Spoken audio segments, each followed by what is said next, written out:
ମୁଁ ଯେତେବେଳେ ବିଦାୟ ନେଉଛି ଚାକିରିରୁ ଏବଂ ଏକାଡେମୀରୁ ମୋର ଆଜି ବାକୃଦ୍ଧ ହୋଇଯାଉଛି। जो अवधि निर्दिष्ट अवधि अवसर ता 10 मास आगु मत विदाय नेबाक पड़ुछि।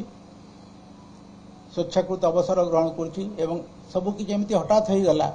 जे मानसिक स्तर में प्रस्तुत नथिली जे मो यूनिफॉर्म टाक खोलिबा पाई।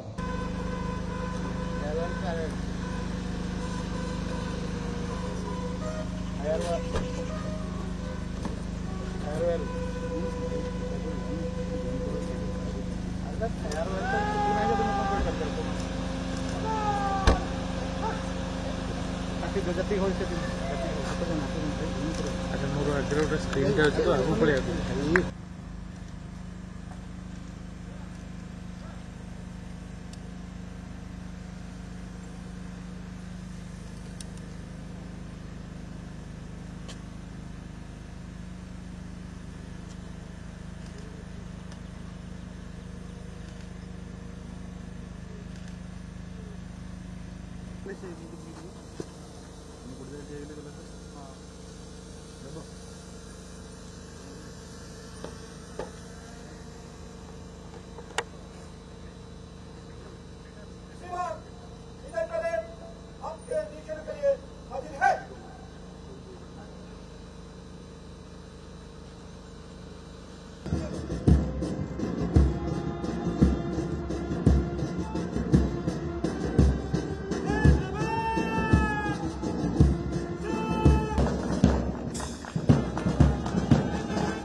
यही एकाडेमी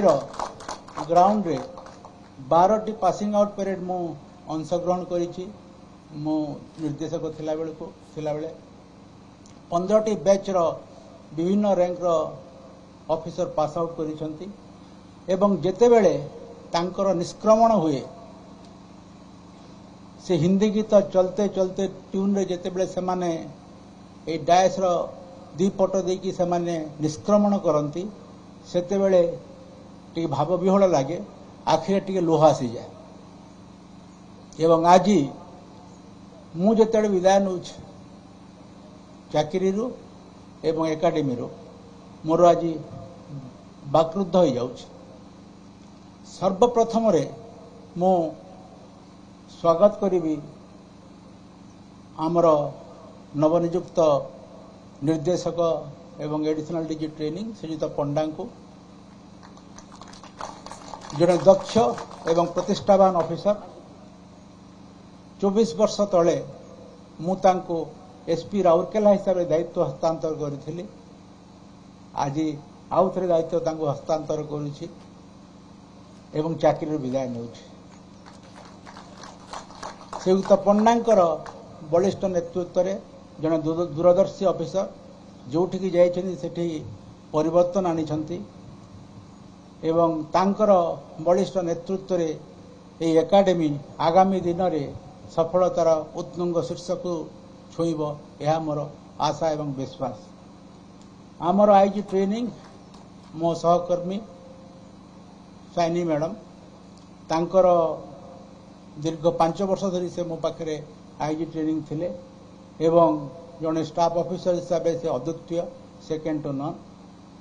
एवं सब प्रकार सहयोग मुझे सबू दायित्व दौली से सुचारू रूपे परिचालना करुले से आज वक्तव्य जहाँ कहले तार केते दूर योग्य मु संदिहान किंतु से वर्तमान आज से भी विदाय नेबे तांकर स्थानांतर होईछि एवं तांकर नूतन जो असाइनमेंट मिली तापे मु तांको शुभेच्छा जनाउछि। से भी सेठी परिवर्तन आनिबे जेमिति ए एकाडेमी रे परिवर्तन आनिथिले। दीर्घ 33 वर्ष सरकारी चाकरी पुलिस चाकरी मु आज स्वेच्छाकृत अवसर ग्रहण करुछि। सरकार मो पर आस्था रखी ओडिशा लोकसेवा आयोगर अध्यक्ष हिसाब रे मते नियुक्त करिथिबारु मु सरकार को पाखरे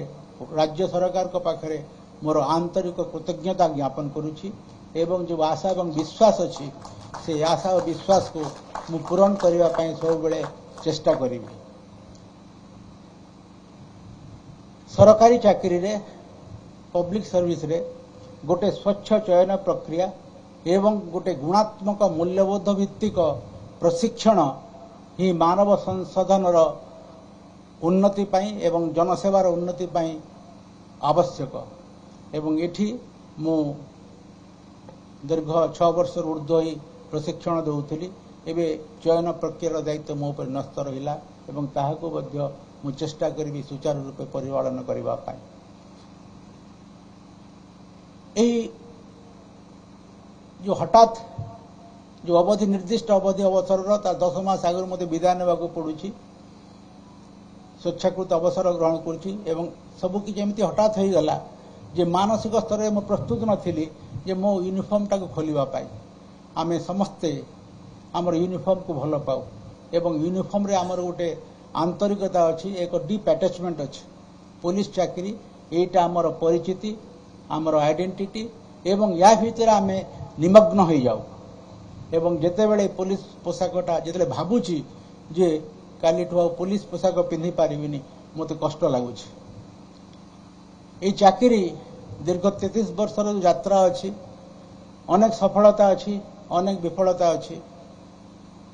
अनेक उत्थान थिला अनेक पतन थिला अनेक प्रशंसा थिला अनेक समालोचना थिला ता सहित मध्य स्थिर चित्तरे निजर दायित्व निर्वाह करबा पई प्रचेष्टा करिछि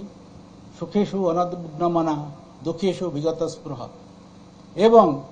यही जो सफल यात्रा रे ये जो मोर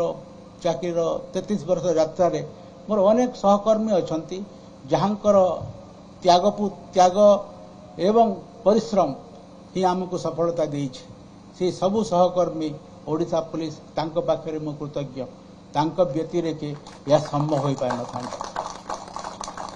समाज समस्त वर्गर सदिच्छा पाइछि गणमाध्यमर राजनेतांकर सबु वर्गर पुलिस विभाग समस्त सदिच्छा पाइछि सहयोग पाइछि एवं सहानुभूति पाइछि एवं ताहा मोर जीवनर मूल भित्ति एवं मूल पुंजी आगामी दिन में जेकोसी दायित्व रहिले भी एटा मते सब बेले मोर मन रहिबो।